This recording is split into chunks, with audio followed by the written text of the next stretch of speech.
એવી કોઈ સૂચના આપી નથી અમને કે સમય આપી અને એમને ફાયર એનઓસી મેળવવા માટેનો સમય આપવામાં આવે. અમે અત્યારે જે આપને કીધું એ રીતે ફાયર એનઓસી મેળવવા માટે જે કોઈ કાર્યવાહી કરવા માટે એમને સમય જોઈતો હોય અથવા એટલા વિસ્તાર પૂરતું જે ખોલવા માટેની અરજી આવશે તો અમે એનો યોગ્ય નિર્ણય કરીએ છીએ. ફાયર એનઓસી ના મેળવી શક્યા હોય નવા રેગ્યુલેશન મુજબ તો એવી શાળાઓમાં હાલ વપરાશ ચાલુ કરવા માટેની કોઈ સૂચના નથી, એટલે ન કરી શકાશે. સર, જે શાળા સંકુલો અને બીજા પણ ટ્યુશન ક્લાસીસ, કોચિંગ ક્લાસીસ, આવા શૈક્ષણિક પ્રવૃત્તિ સાથે સંકળાયેલા જેટલા એકમો છે એમાં રાજ્ય સરકારશ્રીની સૂચના મુજબ જે ફાયર એનઓસી આવા સંકુલો પાસે હતું કે કેમ એની ચકાસણી લગભગ છેલ્લા 8-10 દિવસથી મહાનગરપાલિકા દ્વારા કરવામાં આવી રહી છે. એમાં જે કિસ્સાઓમાં ફાયર એનઓસી મેળવવા પાત્ર હોય અને ફાયર એનઓસી એમને રજૂ ન કરી શક્યા હોય એવી શાળાઓને આપણે સીલ કરવાની પ્રક્રિયા હાથ ધરી છે. આ પ્રક્રિયા માત્ર રાજકોટ શહેરમાં નહીં પણ રાજ્યના લગભગ તમામ મહાનગરપાલિકા વિસ્તારોમાં થઈ રહી છે.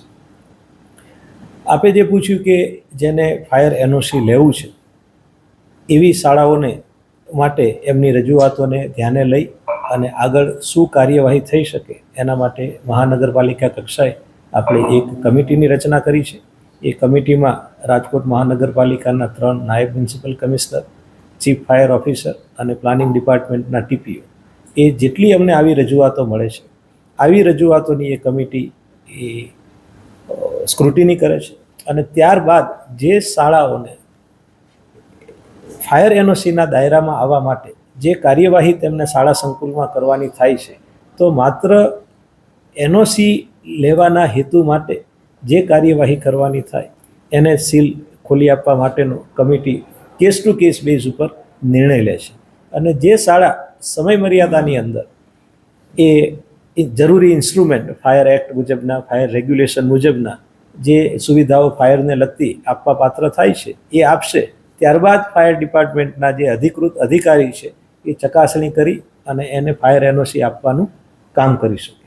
અને જે શાળાઓ ફાયર એનઓસી મેળવી લેશે એ શાળાઓને પછી આગળથી આપણે વપરાશ કરવા માટે છૂટ આપી શકાશે. સર, એ લોકોનું એવું કહેવું છે કે 13 તારીખથી સ્કૂલો ચાલુ થઈ છે અને 2019ના કાયદા પ્રમાણે જે એ લોકો ઇન્સ્ટોલેશન કર્યું છે, પરંતુ પહેલાં તો 2 ડિપાર્ટમેન્ટ મકાનો જે છે આપ જે જણાવી રહ્યા છો તે એ ગુજરાત હાઉસિંગ બોર્ડની માલિકીના છે અને તેમને હાઉસિંગ બોર્ડની યોજના મુજબ લાભાર્થીઓને આ મકાનો ઘણા વર્ષો અગાઉ આપવામાં આવેલા છે. જ્યાં સુધી મહાનગરપાલિકાને લાગે વળગે છે ત્યાં સુધી જો કોઈ ભયજનક ઇમારત હોય અને જાનમાલને નુકસાન થઈ શકે એવી ઇમારત હોય તો જીપીએમસી એક્ટ હેઠળ એવા ભયજનક મકાનોમાંથી એને ઉપયોગ કરતાં અટકાવવું એ મહાનગરપાલિકા દ્વારા કાર્યવાહી કરવાની થાય છે. એ અંતર્ગત લગભગ હાઉસિંગ બોર્ડના 58 જેટલા બ્લોક અને 600 કરતાં વધારે યુનિટને અગાઉ ઘણી બધી પ્રક્રિયા કરી અને અગાઉ પણ નોટિસ આપવામાં આવેલી છે.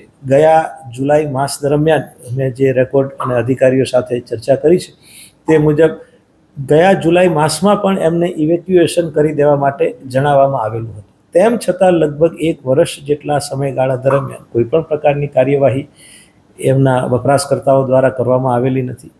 દિવસે ને દિવસે ભયજનક થતા જાય છે મકાનો. આ વખતે પણ અમારા જે સ્ટ્રક્ચરના જેનો અભિપ્રાય લઈએ છીએ એ સ્ટ્રક્ચર એક્સપર્ટના પણ અભિપ્રાય મુજબ બિલકુલ વસવાટને લાયક રહ્યા નથી. એટલે કોઈ પણ જાતની જાનહાનિ ન થાય એટલા માટે આને ખાલી કરાવવા પડે એમ છે. માટે અમે ખાલી કરાવવાના ભાગરૂપે હાલ એમના નળ કનેક્શનો કાપવાના અને વીજ કનેક્શનો કાપવાની કાર્યવાહી હાથ ધરી છે.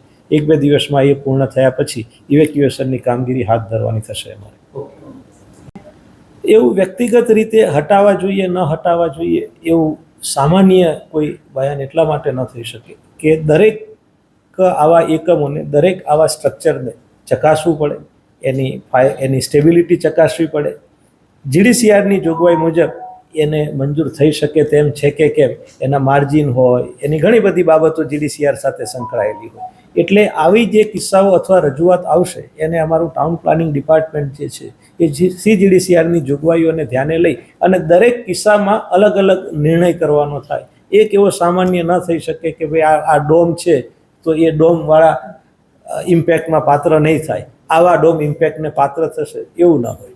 વ્યક્તિગત અરજી કરવાની હોય અને વ્યક્તિગત અરજીમાં રજૂ થયેલા પુરાવાઓ ધ્યાને લીધા બાદ દરેક કિસ્સાની અંદર નિયમ અનુસારનો નિર્ણય લેવાનો હોય. આ લોન પાકું હોય તો એ વ્યક્તિ ભરી શકાય કે એવું કાચામાં પણ મેં આપને કીધું એવી રીતે આનો સીધો આન્સર ન આપી શકાય, કારણ કે એ જે એકમ છે એ એકમની અંદર તપાસણી કર્યા પછી જીડીસીઆરના તમામ પાસાઓ જોવા પડે. પાર્કિંગ એને ઉપલબ્ધ છે કે નથી, એને માર્જિન છોડેલું છે કે નહીં, એને ઉપર ચડવા માટેની સીડીના પેરામીટર શું આવેલું છે. એટલે એવી રીતે એક એક કે આ ઉપર પાકું ડોમ છે કે કાચું ડોમ છે એને મંજૂર થઈ શકે કે ના થઈ શકે એવું મારે કહેવું આપણે થોડુંક મુશ્કેલ થઈ પડશે. ઓકે.